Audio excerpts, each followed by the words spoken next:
Morning student. Good morning sir. কে কি পড়া করেছে সবাই হাত তোলো দেখি।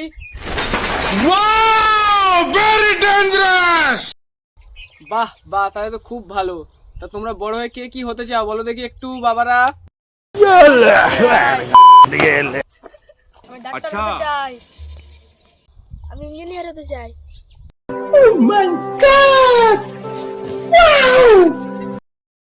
বাহ ভালো ভালো, তো সবাই তো সবকিছু হতে চায়, তা তুই কি হতে চাস? স্যার আমি খচ্চর কমিটির সেক্রেটারি হতে চাই। আচ্ছা বাবা শামীম, বলতো ভারত কত সালে স্বাধীন হয়েছিল? 1947 সালে 15ই আগস্ট। আচ্ছা এবারে বল দেখি কোন প্রাণী রাতে ঘুমায় না? কে বলতে পারবি? হাত তোল দেখি। আচ্ছা বাবা আজিত বল দেখি, তুই বল দেখি। স্যার গার্লফ্রেন্ডের মা।